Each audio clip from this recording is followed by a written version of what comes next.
This is Carlson's Boretrak 3, a highly ruggedised and fully waterproofed system for measuring hole deviation in mines and quarries. The Boretrak probe is stored and transported in two parts. The nose cone holds the batteries which power the Boretrak. Drop the batteries in the nose cone with the positive terminals facing the open end. Check the threads are clean and undamaged, then screw the nose cone fully onto the probe. The Boretrak is immediately powered on. LEDs in the probe display the status of the Boretrak.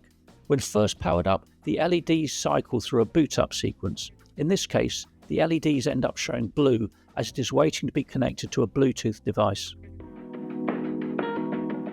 On a quarry with holes drilled vertically downwards, the Boretrak is used with a wire cable. In order to connect the wire cable to the Boretrak probe, an adapter is supplied. Screw the adapter securely onto the thread on the end of the wire cable.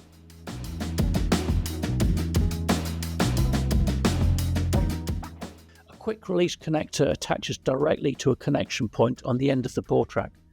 The probe must be at right angles to the adapter to be able to lock in place. Once the probe is straightened out, the connection is secure. Note the LEDs here are red, which means a Bluetooth connection has already been established to a tablet running Carlson Boretrak software.